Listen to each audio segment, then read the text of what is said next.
Let's talk about something every office complain about, such as housekeeping is bad, pantry quality is poor, security is not proactive, and the immediate reaction, the vendor is the problem.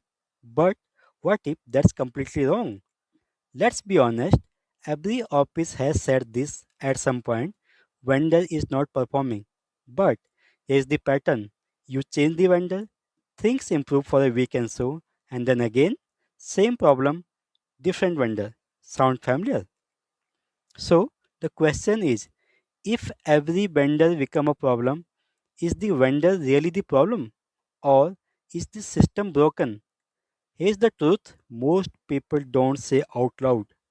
Vendor problems are not vendor problems. They are selection problems, expectation problems, and management problems.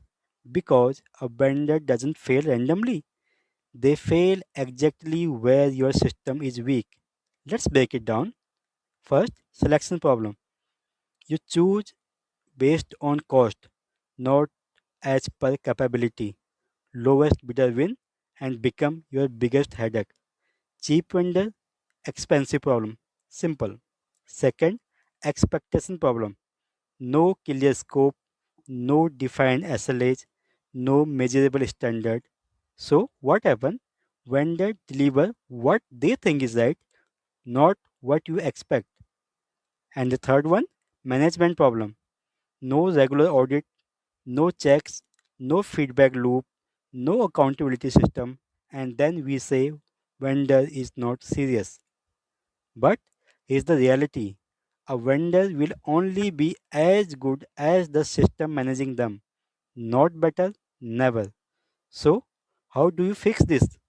Not by changing vendors again, but by fixing these three things. First, clear selection criteria. Second, defined SLA and measurable KPIs. And third, monthly review and accountability. Simple but powerful. When you fix the system, vendor performance improve, complaints reduce, workplace experience become consistent.